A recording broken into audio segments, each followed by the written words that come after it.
नमस्कार दोस्तों, पीसीएसएम के अपने यूट्यूब परिवार में आप सभी का स्वागत है।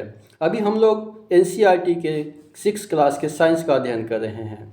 यदि आप लोग किसी भी कंपटीशन की तैयारी कर रहे हैं तो आपको कम से कम एक बार एनसीईआरटी की ओरिजिनल बुक को अवश्य ही पढ़ना चाहिए। इससे क्या होगा कि आपकी समझ डेवलप हो जाएगी। उसके बाद आप किसी भी प्रकार की गाइड या किसी भी प्रकार के कोई भी लुसेंट वगैरह कुछ भी पढ़िएगा तो आपको एग्ज़ाम में बहुत सहायता मिलेगी। ठीक है, तो चलिए आज हम लोग अध्याय 10 का अध्ययन करेंगे तथा जो भी आपकी परीक्षाओं की दृष्टि से महत्वपूर्ण बिंदु होंगे उसको साथ ही साथ क्या करेंगे, हम लोग समझने का प्रयास करेंगे। ठीक है, तो आज का टॉपिक है हमारा गति एवं दूरियों का मापन। गति एवं दूरियों का मापन, कौन सी गति कैसी होती है, उसकी दूरियों को कैसे मापा जाता है, वही सब हम लोग आज करेंगे। ठीक है, पहली तथा बूझों की कक्षा के सभी बच्चों के बीच ग्रीष्मावकाश में भ्रमण किए गए स्थानों के बारे में सामान्य चर्चा हो रही थी। ठीक है, क्या हो रहा है कि पहली तथा बूझों की कक्षा के सभी बच्चों के बीच में ग्रीष्म काल में जो गर्मियों के दिनों में जो छुट्टी होती है उस अवकाश में भ्रमण के लिए कि कहाँ पे घूमा जाए, कहाँ किस जगह पे कौन से स्थान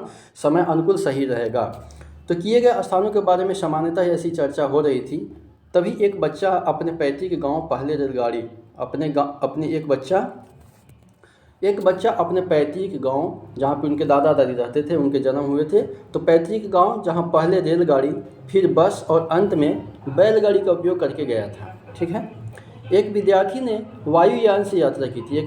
किससे यात्रा की थी? वायुयान से यात्रा की थी। एक अन्य विद्यार्थी ने अवकाश के अगले दिन अपने चाचा जी के नाव में सैर करके मछली पकड़ने में व्यतीत किए थे। ठीक है, सभी छुट्टियों के दिन में अलग अलग तरीके अपनाए थे। कोई अपने चाचा जी के नाव में बैठ के सैर करके मछली पकड़ने में व्यतीत किए थे, तो कोई हवाई जहाज़ के द्वारा अपने घर गए थे, तो कोई रेलगाड़ी द्वारा और अन्य तरह तरह के सवारियों द्वारा क्या किए थे, अपने घर गए थे। ठीक है, इसके पश्चात अध्यापक ने विद्यार्थियों से समाचार पत्र के उन लेखों को पढ़ने के लिए कहा जिनमें उन छोटे पहियों वाले वाहनों के बारे में वर्णन किया गया था जो मंगल ग्रह की धरती पर चले थे। ठीक है, और प्रयोग भी किए गए थे। इन वाहनों को मंगल तक ले जाने का कार्य अंतरिक्ष यान द्वारा किया गया था। इन वाहनों को मंगल ग्रह तक ले जाने का कार्य किसके द्वारा किया गया था? अंतरिक्ष यान द्वारा किया गया था। ठीक है, इसी बीच पहली प्राचीन भारत के बारे में कहानियाँ पढ़ती रही तथा अब वह जानना चाहती है कि प्राचीन काल में लोग एक स्थान से दूसरे स्थान की यात्रा कैसे करते थे। ठीक है, चलिए अब यातायात की कहानी को देखते हैं। हम लोग यातायात की कहानी को देखते हैं। प्राचीन काल में लोगों के पास यातायात के कोई साधन नहीं थे। प्राचीन काल में यातायात के क्या थे? जैसे आज के अत्याधुनिक युग में जो अन्य तरह के बहुत भिन्न भिन्न प्रकार के जो हमारे सवारी के साधन हो गए हैं, वो प्राचीन काल में वैसे साधन क्या थे? उपलब्ध नहीं थे। वे पैदल ही चले जाते थे, पैदल ही चलते थे तथा अपना सामान अपनी पीठ पर लाद करके, बिल्कुल सही सुन रहे हैं, अपने पीठ पर लाद करके चाहे जितना भी सामान हो उसको ले जाते थे। बाद में मानव यातायात के लिए पशुओं का उपयोग करने लगे। बाद में क्या करने लगे? पशुओं का उपयोग एक जगह से दूसरे स्थान पर जाने के लिए तथा सामान को ढोने के लिए करने लगे। प्राचीन काल में जल मार्गों में आने जाने के लिए नावों का उपयोग होता था। प्राचीन काल में, बिल्कुल सही सुन रहे हैं, प्राचीन काल में जल मार्गों में, आजकल के जो ये जहाज होते हैं वे उस समय नहीं थे। उस समय क्या था? नावों का उपयोग किया जाता था। आरंभ में लकड़ी के लट्ठों से जिनमें खोखली गुहिका बनाई जा सके नावें बनाई जाती थी। आरंभ में वैसी आजकल के जो नाव बनती थी वैसी नाव भी नहीं थी। वह किसी तरह लकड़ी के लट्ठों से उसमें खोखली गुहिका बना करके उसमें किसी तरह से और उसको नाव बना दिया जाता था। ठीक है, इसके पश्चात लोगों ने लकड़ी के विभिन्न टुकड़ों को आपस में जोड़ करके नाव की आकृति बनाना सीख लिया। धीरे धीरे क्या हुआ? धीरे धीरे नाव बनाने की आकृति भी उन्होंने सीख लिया कि नाव अब कैसे बनाया जाएगा, कैसे सही ढंग से बनाया जाएगा। ये नावें जल में रहने वाले जीवों की आकृतियों के सदृश थी। अब जो नाव बनने लगे वो किसके समान थी? वो जीवों की आकृतियों के सदृश थी, जो जल में रहने वाले जीव थे। अध्याय 8 एवं 9 में मछलियों की धारा देखिए, आकृति याद कीजिए। अगर आप लोग पिछले वाले क्लास को नहीं देखें तो एक बार जरूर देखिए। ठीक, जल में रहने वाले मछलियों की धारा देखिए, आकृति से संबंधित चर्चा को याद कीजिए। ठीक है, उसी प्रकार सेम जैसे मछली की आकृति उसी प्रकार क्या है, नाव की भी आकृति होती है। पहिए के आविष्कार ने यातायात की प्रणाली में अत्यंत महत्वपूर्ण परिवर्तन किए हैं। ठीक है, पिछले हजारों वर्षों में पहिए के डिजाइन में सुधार भी किए गए हैं। पहियों पर चलने वाली गाड़ियों को खींचने के लिए पशुओं का उपयोग किया जाता था। पहले क्या होता था, पहले पहिए वाली गाड़ी को खींचने के लिए किसका उपयोग होता था, पशुओं का उपयोग होता था। ठीक है, 19वीं शताब्दी के प्रारंभ तक भी लोग एक स्थान से दूसरे स्थान तक परिवहन के लिए पशुओं, नावों तथा जहाज़ों पर निर्भर करते थे। किस पर निर्भर करते थे, कब तक, 19वीं शताब्दी के प्रारंभ तक भी लोग एक स्थान से दूसरे स्थान तक परिवहन के लिए किसका प्रयोग करते थे, कौन से साधन अपनाते थे, तो पशुओं को अपनाते थे, नावों को अपनाते थे तथा जहाज़ों पर भी निर्भर करते थे। वाष्प इंजन के आविष्कार से, अब आप बताइए कि वाष्प इंजन का आविष्कार किसने किया था, आपको कमेंट बॉक्स में बताना है। मैं हमेशा क्वेश्चन पूछता हूं कि आप लोग सर्च करके या कहीं से अगर याद हो तो आप कमेंट बॉक्स में उत्तर देने का जरूर प्रयास कीजिए। आपको आज का क्वेश्चन है कि वाष्प इंजन के आविष्कार किसने किया था। ठीक है, तो वाष्प इंजन के आविष्कार से परिवहन के नए साधनों का विकास हुआ। ठीक है, वाष्प इंजन से चालित सवारी गाड़ियों तथा माल गाड़ियों के डिब्बों के लिए रेल की पटरियों का क्या किया गया, रेल की पटरियों का निर्माण किया गया। ठीक है, इसके पश्चात मोटर कार, ट्रक तथा बस जैसे स्वचालित मतलब खुद से चलने वाले स्वचालित वाहन आए।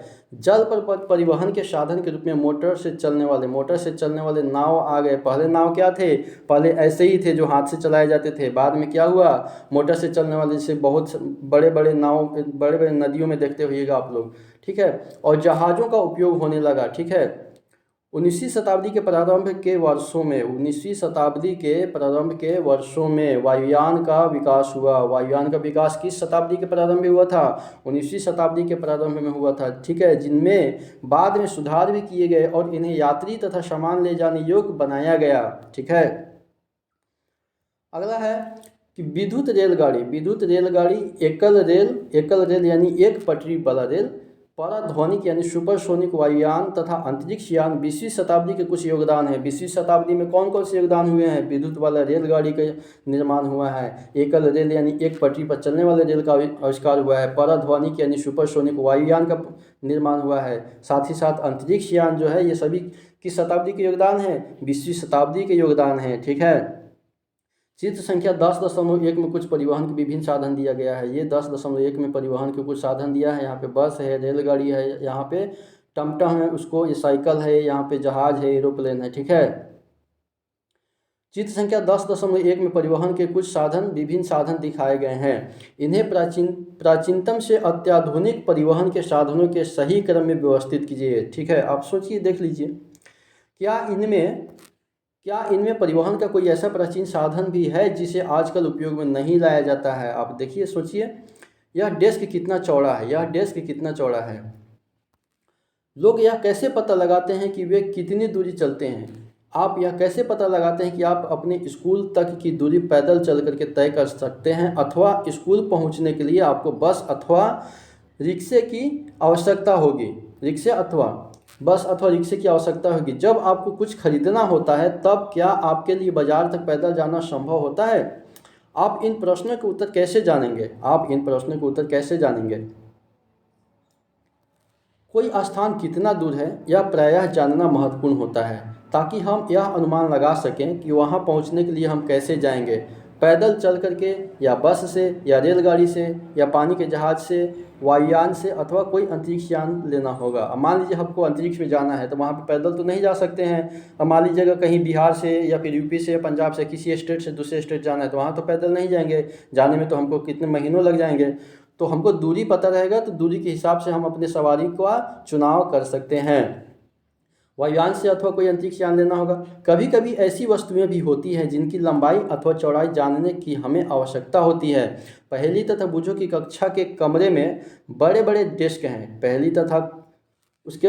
बड़े बड़े डेस्क हैं जिन पर दो विद्यार्थी बैठते हैं। पहली तथा बूझो एक डेस्क पर साथ साथ बैठते हैं, परंतु बहुधा उनमें इस बात को लेकर के झगड़ा होता रहता है कि उसका दूसरा साथी डेस्क के अधिक भाग का उपयोग कर रहा है। ठीक है, इस बात को लेकर के झगड़ा होते रहता है। ठीक है, अध्यापक के सुझाव पर उन्होंने डेस्क की लंबाई मापने का निश्चय किया। क्या किया? अध्यापक के सुझाव पर उन्होंने डेस्क की लंबाई मापने का निश्चय किया। डेस्क के ठीक मध्य में एक चिन्ह बनाया तथा डेस्क को दो बराबर भागों में बांटने के लिए एक रेखा खींच दिया। ठीक है, याद कीजिए आप लोग बचपन के दिन जब स्कूल में पढ़ते थे हम लोग या कहीं पढ़ते थे तो उस समय तो टेबल बेंच नहीं होता था। उस समय नीचे मिट्टी पे जो होते, फर्श पे जो होते, हम लोग बोरा बिछा करके बैठते थे, पढ़ते थे। और बचपन की बातें याद कीजिए, कोई हमारे बोरा में सट जाता था या फिर हमारे तरफ देख लेता था तो हम लोग आपस में झगड़ लेते थे। इसके लिए हम लोग टीचर से बहुत सारे मार भी खाए हैं। ठीक है, ये दोनों ही अपने मित्रों के साथ गिल्ली डंडा खेलने के शौकीन हैं और बुझो तो सदैव ही अपने पास एक गिल्ली और एक डंडा ही रखता है। ठीक है, ये सब हम लोग भी कर चुके हैं। यहाँ चित्र 10.2 में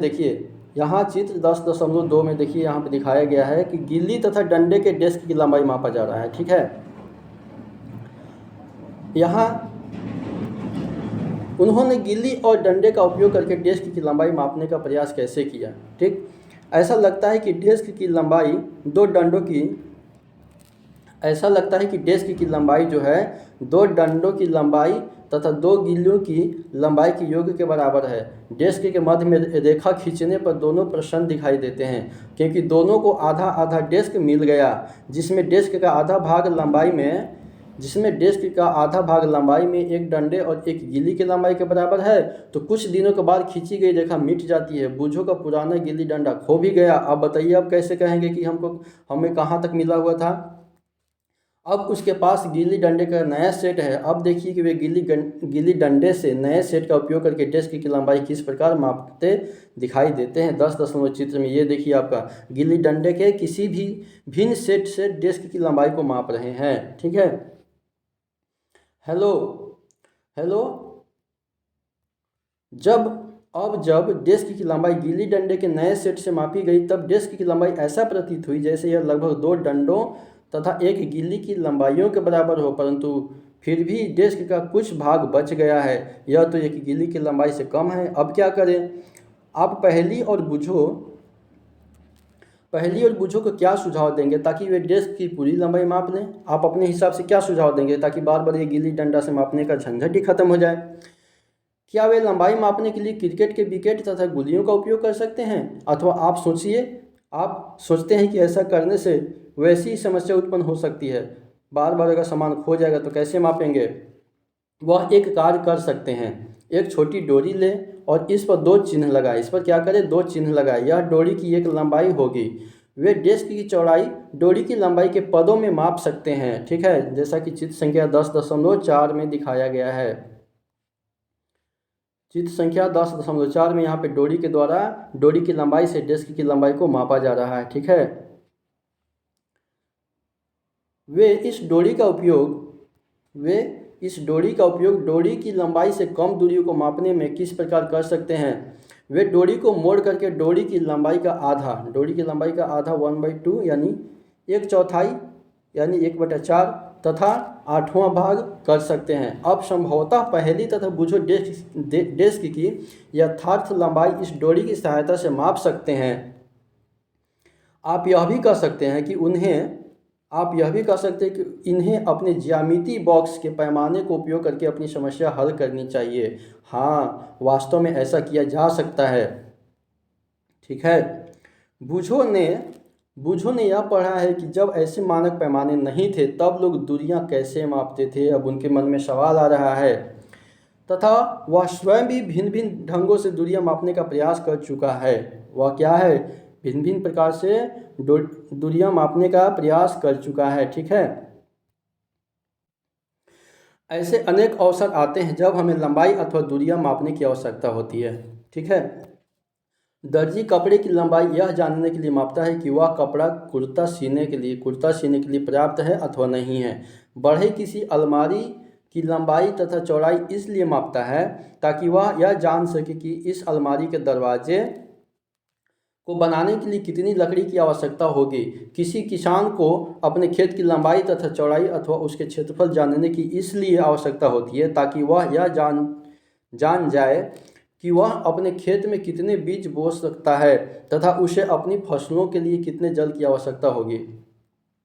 यदि आपसे पूछा जाए कि आपकी लंबाई कितनी है, तब आप एक ऐसी सरल रेखा की लंबाई बताएंगे जो आपके सिर से आपके पैर की एड़ी तक की रेखीय लंबाई के बराबर होगी। यह कमरा कितना लंबा है, यह डेस्क कितना चौड़ा है, दिल्ली लखनऊ से कितनी दूर है, पृथ्वी से चंद्रमा कितनी दूर है, इन सभी प्रश्नों में एक बात समान है। इन सभी प्रश्नों में क्या है? एक बात तो समान है। ये सभी दो स्थानों के बीच की दूरी से संबंधित होते हैं। दूरी किसे कहते हैं? दो स्थानों के बीच की दूरी कहते हैं। दो बिंदुओं के बीच की दूरी को दूरी कहते हैं। दो स्थान यानी मेज के दो किनारों की तरह पास पास हो सकते हैं। इसके विपरीत दो स्थान जम्मू और कन्याकुमारी की तरह एक दूसरे से बहुत दूर भी हो सकते हैं। आइए अब हम कुछ मापन यह जानने के लिए करते हैं कि जब हम दूरियां अथवा लंबाइयां मापते हैं तो हमें सही रूप में क्या करना आवश्यक होता है। कुछ मापन की विधियां देखते हैं हम लोग। आप इस क्रियाकलाप को समूह में एक एक करके कीजिए। अपने पैर की लंबाई को लंबाई का एक मात्रक मान करके अपने पैर की लंबाई को क्या कीजिए? अपने पैर की लंबाई को लंबाई का एक मात्रक मानकर अपनी कक्षा के कमरे की लंबाई तथा चौड़ाई को क्या कीजिए? मापिए। ठीक। इन्हें मापते समय यह संभव है कि आपको यह पता चले कि कुछ भाग मापने से बच गया है तथा यह भाग आपके पैर की लंबाई से छोटा हो गया है। ठीक है। पहले ही की भांति अपने पैर के भाग की लंबाई मापने के लिए किसी डोरी का उपयोग कीजिए। अपने प्रेक्षणों को सारणी 10.1 में क्या कीजिए? लिखिए। क्रियाकलाप 2 देखते हैं। समूह में कार्य कीजिए। आप में प्रत्येक अपने बालिस्ट को मानक मात्रक मान करके, ठीक है, अपनी कक्षा के कमरे में रखी मेज अथवा डेस्क की चौड़ाई माप सकते हैं। मापन के लिए यहाँ भी आप देखिए, मेज की चौड़ाई को बालिस्ट से मापता। बालिस्ट मतलब ये देखिए हाथों की उंगलियों के द्वारा उसे बालिस्ट बोलते हैं। मापन के लिए यहाँ भी आप यह पाते हैं कि आपको अपनी एक बालिस्ट के बराबर लंबी डोरी तथा इस डोरी के लंबाई के अंश भागों की आवश्यकता होती है। ठीक है। अपने प्रेक्षणों को सारणी 10.2 में लिखिए। हम देखते हैं कि मापन का अर्थ किसी अज्ञात राशि की उसी प्रकार की कुछ ज्ञात राशि से तुलना करना है। अज्ञात राशि से ज्ञात राशि से तुलना करना है। इस ज्ञात निश्चित राशि को ही मात्रक कहते हैं। इस ज्ञात राशि को ही क्या कहते हैं? मात्रक कहते हैं। किसी माप के परिणाम को दो भागों में व्यक्त किया जाता है। एक भाग संख्या है तो दूसरा भाग ली गई माप का मात्रक होता है। ठीक है।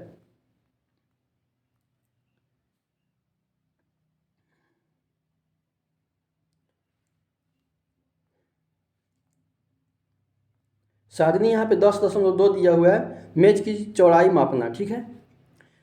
उदाहरण के लिए क्रियाकलाप 1 में यदि कक्षा के कमरे की लंबाई आपके 12 पैर की लंबाई के बराबर है, यदि आपके कक्षा की लंबाई जो है आपके 12 पैर की लंबाई के बराबर है, तो 12 एक संख्या है। 12 क्या है? 12 एक संख्या है तथा पैर की लंबाई एक मात्रक है। पैर की लंबाई क्या है? मात्रक है। और 12 एक संख्या है जिसे मापने के लिए आपने चुना था। ठीक है। अब सारणी 10.1 तथा 10.2 में अंकित सभी मापों का अध्ययन कीजिए। क्या प्रत्येक पैर द्वारा मापी गई कमरे की लंबाई के ये सभी माप बराबर हैं? क्या सभी के द्वारा अपनी अपनी बालिश्तों से मापी गई मेज की चौड़ाई की माप बराबर है? शायद ये परिणाम भिन्न भिन्न हो सकते हैं क्योंकि आपकी बालिश्त लंबाई में आपके मित्रों की बालिश्तों से भिन्न हो सकती है। किसी के हाथ छोटे होते हैं, किसी के हाथ बड़े होते हैं, तो बालिश्तों की लंबाई जो होती है छोटे बड़े हो सकते हैं। इसी प्रकार सभी विद्यार्थियों के पैर की लंबाइयों में भी कुछ अंतर हो सकता है। इसलिए जब आप अपने बालिश्तों या पैरों की लंबाई को मात्रक की भांति उपयोग करके किए गए माप को किन्हीं अन्य व्यक्तियों को बताते हैं तो वे यह नहीं समझ पाते हैं कि यह लंबाई वास्तव में कितनी है। क्योंकि अगर अलग अलग आदमियों से, अलग अलग व्यक्तियों से आप उनके अलग अलग पैरों से किसी की लंबाई नपवाते हैं तो कभी किसी का छोटा कभी बड़ा हो सकता है। ठीक है। क्योंकि वास्तविक लंबाई जानने के लिए बालिश्त अथवा पैर की लंबाई जानना आवश्यक है। ठीक है। अतः हम देखते हैं कि हमें मापन के कुछ ऐसे मात्रकों की आवश्यकता है जो सभी व्यक्तियों के लिए क्या हो, समान हो, सभी व्यक्तियों के लिए क्या हो, समान हो। अब ये नहीं कि अलग अलग व्यक्ति अलग अलग माप सके। मानक मापन के मानक मात्रक को देखते हैं, मापन के मानक मात्रकों को देखते हैं। ठीक है, प्राचीन काल में किसमें, तो प्राचीन काल में पैर की लंबाई, अंगुली की चौड़ाई तथा एक कदम की दूरी, इन सभी मापों का मात्रक के रूप में समान उपयोग होता था। क्या होता था, समानता उस समय उपयोग होता था। क्योंकि उस समय इतना डेवलप नहीं था, इंची टेप वगैरह जो भी लंबाई मापने के जो भी मेजरमेंट होते हैं, यंत्र होते हैं, उस समय क्या थे, उस समय डेवलप नहीं थे। हड़प्पा सभ्यता के लोगों ने अवश्य ही लंबाई के बहुत अच्छे मापन का उपयोग किया होगा, क्योंकि यह खुदाई में प्राप्त परिशुद्ध ज्यामितीय रचनाओं को देखने से प्रमाणित होता है। वहाँ पे जो भी खनन किया गया था हड़प्पा में, ठीक है, तो वहाँ से मिले हुए प्राप्त ज्यामितीय रचनाओं से जो है देखने से प्रमाणित होता है कि वहाँ के लोग जो थे, उस समय के लोग मापने के लिए क्या किए थे, अच्छे मापन का प्रयोग किया होगा। कोहनी से उंगली के छोर तक, कहाँ से कहाँ तक, कोहनी से उंगली के छोर तक की लंबाई जिसे हाथ कहते हैं, कोहनी से उंगली के छोर तक की लंबाई को क्या कहते हैं, हाथ कहते हैं। लंबाई के मात्रक के रूप में प्राचीन मिस्र में उपयोग किया जाता था, प्राचीन मिस्र में इसका उपयोग किया जाता था। ठीक है, जिसे संसार के अन्य भागों में भी मान्यता प्राप्त थी। संसार के विभिन्न भागों में लोग लंबाई के मात्रक के रूप में फुट का उपयोग करते थे। किसका उपयोग, फुट का उपयोग करते थे। अलग अलग क्षेत्रों में फुट की लंबाई थोड़ी भिन्न थी। लोग एक गज कपड़ा फैली बाँह को फैला करके फैली बाँह के सिरे से अपने ठोड़ी तक मापते थे। रोम के वासी अपने पग अथवा कदमों से लंबाई मापते थे। रोमवासी अपने पग अथवा कदमों से क्या करते थे, लंबाई मापते थे। प्राचीन भारत में कहाँ पे, प्राचीन भारत में छोटी लंबाइयों को मापने के लिए अंगुली अथवा मुट्ठी का उपयोग किया जाता था। ठीक है, प्राचीन भारत में छोटी लंबाइयों को मापने के लिए किसका प्रयोग किया जाता था, अंगुली अथवा मुट्ठी का उपयोग किया जाता था। आज भी भारत के कई शहरों में हम पुष्प विक्रेताओं पुष्पहारों को बेचते समय अपनी भुजाओं का उपयोग लंबाई के मात्रक के रूप में करते हुए देख सकते हैं। सुविधा अनुसार शरीर के ऐसे बहुत से भागों का मात्रकों के रूप में उपयोग होता रहा है। ठीक है, सुविधा अनुसार शरीर के ऐसे बहुत से भागों का मात्रकों के रूप में उपयोग होता है, जैसे हाथ का, पैर का, उंगली का, मुट्ठी का, सबका अलग अलग मात्रा का उपयोग होता है। ठीक है, तथापि प्रत्येक व्यक्ति के शरीर की अमापों में थोड़ी भिन्नता हो सकती है। शायद इसी कारण भी मापन में उलझने आई होंगी। ठीक है, वर्ष 1790 में, कब, 1790 में फ्रांसीसियों ने मापन की एक मानक प्रणाली की रचना की, जिसे मीटरी पद्धति कहते हैं। जिसे कौन सी पद्धति कहते हैं, मीटरी पद्धति कहते हैं। फ्रांसीसियों के द्वारा 1790 में मापन की एक मानक प्रणाली की रचना की गई, जिसे मीटरी पद्धति कहते हैं। एक समानता के लिए समस्त संसार के वैज्ञानिकों ने मापन के मानक मात्रकों की एक सेट को स्वीकार कर लिया है। आजकल जिस मात्रक प्रणाली का उपयोग हो रहा है उसे क्या कहते हैं, उसे अंतर्राष्ट्रीय मात्रक प्रणाली एसआई मात्रक कहते हैं। एसआई मात्रक, लंबाई का एसआई मात्रक मीटर होता है। लंबाई का एसआई मात्रक क्या होता है, मीटर होता है। लंबाई का एसआई मात्रक क्या होता है, मीटर होता है। ठीक है, चित्र संख्या 10.6 में 10.6 में देखिए कहाँ पे दिया है, यहाँ पे आपका रहा है ये 10.6, ये रहा 10.6, ये आपका 10.6 रहा है। ये मीटर पैमाना तथा 15 सेंटीमीटर पैमाना, मीटर पैमाना तथा 15 सेंटीमीटर पैमाना है। ठीक है, चित्र संख्या 10.6 में मीटर पैमाना दिखाया गया है। इसमें आपके ज्यामितीय बॉक्स का 15 सेंटीमीटर पैमाना भी दिखाया गया है। हमारे ज्यामितीय बॉक्स में जो होता है, इंस्ट्रूमेंट बॉक्स होता है, उसमें कितना 15 सेंटीमीटर का एक मापने वाला होता है। प्रत्येक मीटर को 100 बराबर भागों में विभाजित किया जाता है, जिन्हें सेंटीमीटर कहते हैं। 1 सेंटीमीटर के 10 बराबर भाग होते हैं, 1 सेंटीमीटर के 10 बराबर भाग होते हैं। ठीक है, जिन्हें मिलीमीटर कहते हैं, जिन्हें क्या कहते हैं, मिलीमीटर कहते हैं। 1 मीटर में 100 सेंटीमीटर, 1 मीटर में कितना होता है 100 सेंटीमीटर, 1 मीटर में 100 सेंटीमीटर, और 1 सेंटीमीटर में 10 mm, 1 सेंटीमीटर में 10 mm होता है। इसको आपको याद रखना है। 1 मीटर में 100 सेंटीमीटर और 1 सेंटीमीटर में 10 mm होता है। 1 सेंटीमीटर में कितना mm, 10 mm। लंबी दूरियों के मापन के लिए मीटर एक सुविधाजनक मात्रक नहीं है। अगर हमको लंबी दूरी मापना हो तो मीटर से नहीं माप सकते, यह एक सुविधाजनक नहीं है। इसके लिए हम एक बड़े मात्रक को परिभाषित करते हैं जिसे किलोमीटर कहते हैं। जिसे क्या कहते हैं, किलोमीटर कहते हैं। मान लीजिए कि दिल्ली से कन्याकुमारी की दूरी मापना है तो उसको मीटर और सेंटीमीटर में नहीं मापेंगे, हम उसको किस में मापेंगे, किलोमीटर में मापेंगे। 1 किलोमीटर बराबर कितना मीटर होता है, 1 किलोमीटर बराबर 1000 मीटर होता है। 1 किलोमीटर में 1000 मीटर होता है। अब हम अपने सभी मापन क्रियाकलापों को मानक पैमानों का उपयोग करके दोहरा सकते हैं तथा लंबाइयों को ऐसी मात्रकों में माप सकते हैं। ठीक है, ऐसा करने से पहले हमें दूरियां तथा लंबाइयां मापने का सही ढंग जानना क्या है, आवश्यक है। लंबाई की यथार्थ यानी कि परिशुद्ध माप। ठीक है, अपने दैनिक जीवन में हम विविध प्रकार की मापक युक्तियों का उपयोग करते हैं। लंबाई मापने के लिए हम मीटर पैमाने का उपयोग करते हैं, लंबाई के लिए मीटर मापने का प्रयोग करते हैं। दर्जी मापक फीते का उपयोग करता है। जो टेलर वाले होते हैं, जो दर्जी वाले होते हैं, जो कपड़ा सिलते हैं, उसका वो फीता का उपयोग करते हैं। ठीक है, देखते हुए कि गले की पट्टी की तरह, एक गले में पट्टी की तरह लपेटे रहते हैं। ठीक है, जबकि कपड़े के व्यापारी मीटर छड़ काम में लाते हैं। किसी कपड़ा की दुकान वाला क्या, दर्जी जो है फीता का उपयोग करता है, जबकि कपड़े के व्यापारी जो होता है मीटर छड़ का काम में लाते हैं। किसी वस्तु की लंबाई मापने के लिए आपको किसी उपयुक्त व्यक्ति का चयन करना चाहिए। ठीक है, उदाहरण के लिए किसी वृक्ष का घेर अथवा अपने सीने वक्ष की माप के लिए अपने सीने की माप आप मीटर पैमाने का उपयोग नहीं कर सकते हैं। ऐसी मापों के लिए आप फीता अधिक सुविधाजनक होता है, फीता से ही माप सकते हैं। ठीक है, छोटी लंबाई जैसे आपकी पेंसिल की लंबाई, छोटी लंबाई में कौन सा हो जाएगा, जैसे आपकी पेंसिल की लंबाई मापने के लिए आप अपने ज्यामिति बॉक्स के 15 सेंटीमीटर पैमाने को काम में ला सकते हैं।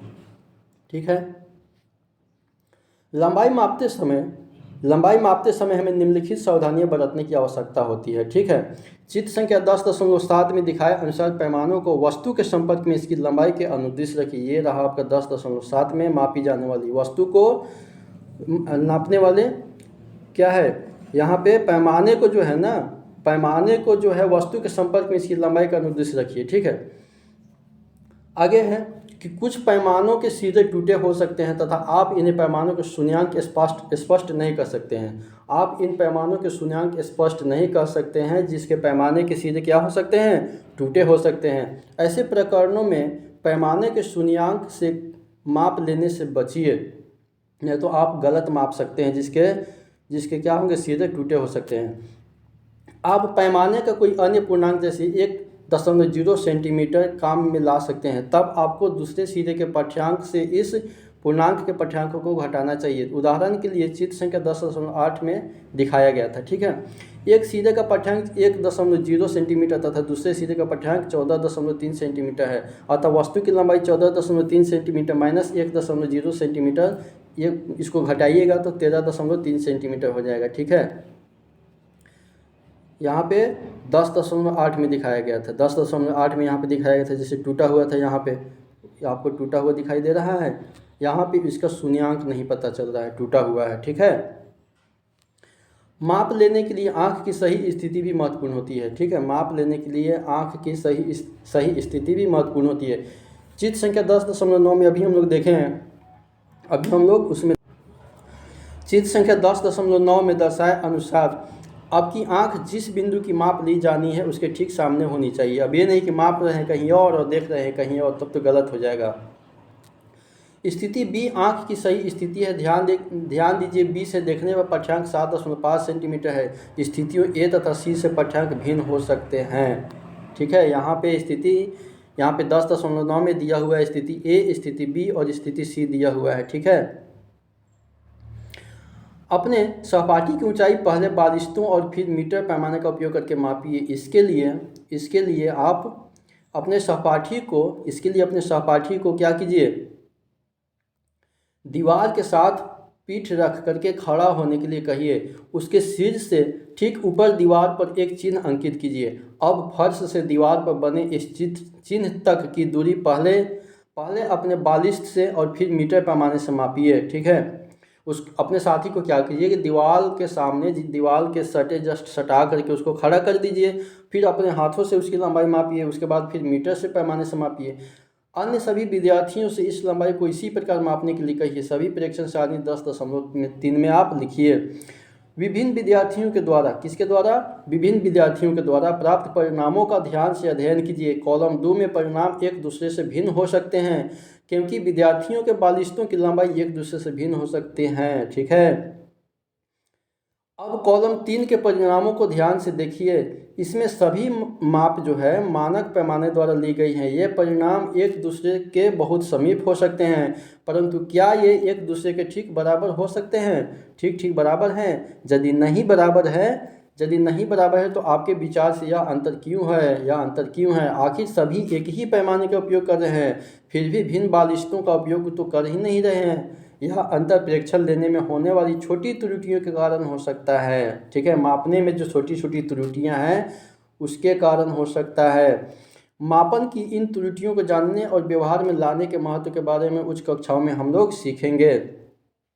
किसी वक्र रेखा की लंबाई को मापना। अब आइए, किसी वक्र रेखा की लंबाई को क्या करते हैं? मापते हैं। हम किसी वक्र रेखा की लंबाई सीधे ही मीटर पैमाने का उपयोग करके नहीं माप सकते हैं। वक्र रेखा की लंबाई मापने के लिए हम धागे का उपयोग कर सकते हैं। किसका उपयोग कर सकते हैं? धागे का उपयोग कर सकते हैं। जैसे ये रहा आपका वक्र रेखा। ठीक है, ये आपका वक्र रेखा, टेढ़े मेढ़े रेखा को वक्र रेखा कहते हैं। ये आपका टेढ़े मेढ़े रेखा, इसको वक्र रेखा कहते हैं। इसको अगर धागा से मापें तो धागा तो सीधा जाएगा, तो ये नहीं माप में आएगा। ठीक है, अब देखिए क्रियाकलाप 4 को देखते हैं कि वक्र रेखा ए बी जो यहाँ पे वक्र रेखा दिखाया गया है, यहाँ पे ए और बी, यहाँ पे ए और यहाँ पे बी, ये इन दोनों, ये जो है वक्र रेखा, ये ऐसे मापा गया है। ठीक है,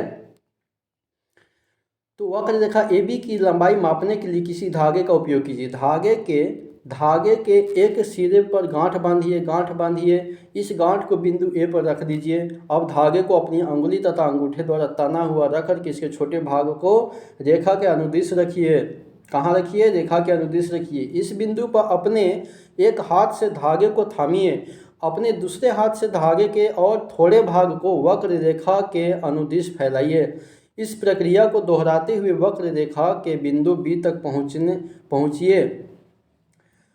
धागे का जो भाग बिंदु बी पर है वहां एक चिन्ह अंकित कीजिए। अब इस धागे को मीटर पैमाने के अनुदिश फैलाइए। धागे के आरंभ में बंधी गांठ तथा इस पर बने अंतिम चिन्ह के बीच की लंबाई मापिए। यह माप वक्र रेखा ए बी की लंबाई हो जाएगी। यह रेखा क्या हो जाएगी? ए बी की लंबाई हो जाएगी। कहने का मतलब है कि ये वक्र रेखा, ये आपका वक्र रेखा, यहाँ पे कोई बिंदु ए है, यहाँ पे कोई बिंदु ए है, यहाँ पे कोई बिंदु बी है। ठीक है, एक धागा लीजिए तथा उस धागे पे ऐसे धागे ले लीजिए और यहाँ पे कोई गांठ बांध दीजिए, यहाँ भी कोई गांठ बांध दीजिए। आप इसकी लंबाई माप सकते हैं। ठीक है, चलिए, हमने देखा कि यह सुनिश्चित करने के लिए कि हम दूरियों तथा लंबाइयों की यथार्थ माप ले रहे हैं। हम दूरियों तथा लंबाइयों की क्या करते हैं? यथार्थ माप ले रहे हैं। हमें बहुत सी सावधानियां बरतनी पड़ती है। मापन के लिए कुछ मानक युक्तियों तथा मानक मापन परिणामों को व्यक्त करने के लिए हमें कुछ मानक मात्रकों की आवश्यकता होती है हमारे चारों ओर गतिशील वस्तु में। आइए आगे देखते हैं। उन वस्तुओं के बारे में सोचिए जो आपने हाल ही में देखी है। उन वस्तुओं के बारे में सोचिए जो आपने हाल ही में देखी है। इनकी सूची सारणी 10.4 में बनाइए। इसकी सूची कहाँ बनाइए? 10.4 में बनाइए। यहाँ पे 10.4 में बनाइए। घर, मेज, छड़ी। घर क्या? यहाँ पे गतिशील वस्तु के यहाँ पे चिन्ह को मिलान कीजिए। ठीक है, कौन सा गतिशील वस्तु है, कौन अस्थायी वस्तु है। ठीक है, सूची में स्कूल का बस्ता, सूची में क्या कीजिए? स्कूल का बस्ता, मच्छर, मेज, कुर्सियों पर बैठे व्यक्ति, इधर उधर जाते लोग आदि को हो सकते हैं। इसके अतिरिक्त तितलियां, कुत्ते, गाय, आपका हाथ, छोटा सा बच्चा, जल में मछली, घर, फैक्ट्री, पत्थर, घोड़ा, गेंद, बल्ला, चलती रेलगाड़ी, सिलाई मशीन, दीवार, घड़ी की सुइयां भी हो सकती है। आप जितनी लंबी सूची बना सकते हैं बनाइए। ठीक है, और सबको उसमें दर्शाइए कि कौन सा गतिशील है, कौन सा गतिशील नहीं है। इनमें से कौन गतिशील है और कौन विराम अवस्था में है। आपने यह कैसे सुनिश्चित किया कि कोई वस्तु गति में है अथवा विराम अवस्था में है। आपने यह देखा होगा कि चिड़िया कुछ समय पश्चात पहले वाले स्थान पर दिखाई नहीं देती है, जबकि मेज उसी स्थान पर दिखाई देती है। अब चिड़िया जहाँ बैठी थी वहाँ से उड़ करके कहीं चली गई है, इसलिए वो गतिशील हो गई है, जबकि मेज जो है जहाँ रखा हुआ था वहीं पे है। ठीक है, इस आधार पर आपने यह सुनिश्चित किया होगा कि कोई वस्तु गति में है अथवा विराम में है। आइए हम किसी चींटी की गति को ध्यान से देखते हैं। क्रियाकलाप 6 में ऐसा कोई स्थान चुनिए जहाँ चींटियाँ हो। इस स्थान के निकट कागज की एक बड़ी क्या कीजिए, सीट फैला करके इस पर कुछ चीनी रखिए। क्या रखिए? चीनी रखिए। चींटियाँ इस चीनी की ओर आकर्षित होंगी तथा आप शीघ्र ही इस कागज की सीट पर बहुत ही चींटियों को रेंगते हुए देखेंगे। ठीक है, किसी एक चींटी के लिए जब वह कागज की सीट पर तुरंत रेंग चुकी हो, पेंसिल से उसकी स्थितियों के निकट छोटे छोटे चिन्ह अंकित कीजिए। ठीक है, 10.11 में चित्र दिखाया गया है। जैसे जैसे यहाँ पे 10.11 में किसी चींटी की गति को दिखाया गया है। ठीक है, देखिए कहाँ से कहाँ जा रहा है।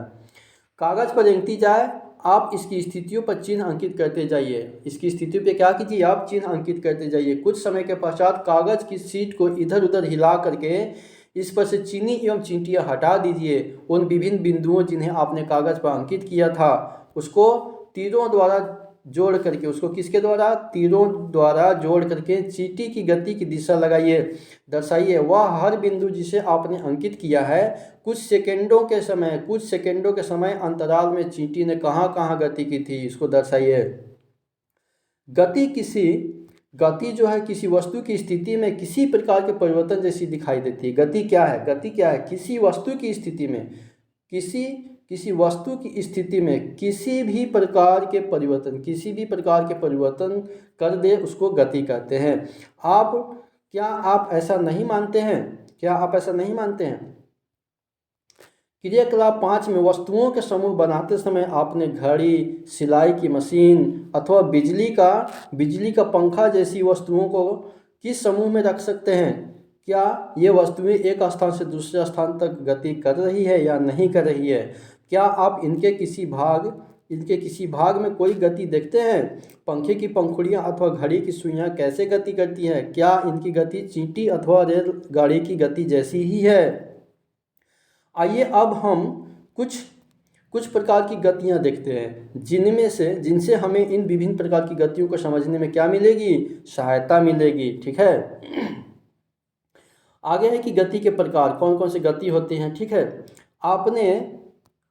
आपने सीधी सड़क पर किसी वाहन की गति, किसी परेड में सिपाहियों के मार्च पास्ट की गति अथवा किसी गिरते पत्थर की गति का प्रेक्षण तो किया ही होगा। या किस प्रकार की गति है? 100 मीटर दौड़ प्रतियोगिता में धावक भी सरल रेखा के अनुदिश दौड़ते हैं। 100 मीटर की दौड़ प्रतियोगिता में धावक जो है कैसे दौड़ते हैं? सरल रेखा के अनुदिश दौड़ते हैं। क्या आप अपने चारों ओर देख करके इसी प्रकार के और अधिक उदाहरण सोच सकते हैं? सोचिए। ठीक है, इन सभी उदाहरणों में हम देखते हैं कि वस्तुएं सरल रेखा के अनुदिश गति कर रही है। इस प्रकार की गति को सरल रेखीय गति कहते हैं।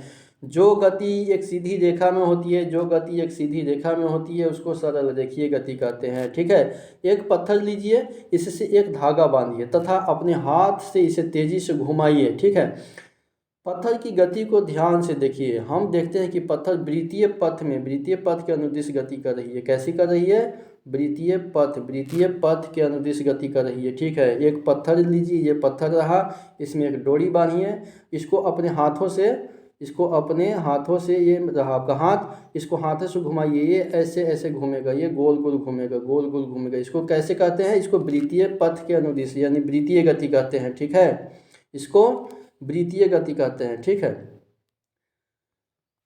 आगे आइए।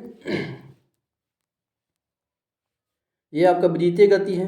देखिए ये भी वृत्तीय गति है आपका। वर्तुल गति करती हुई कुछ वस्तु, यहाँ पे वर्तुल गति।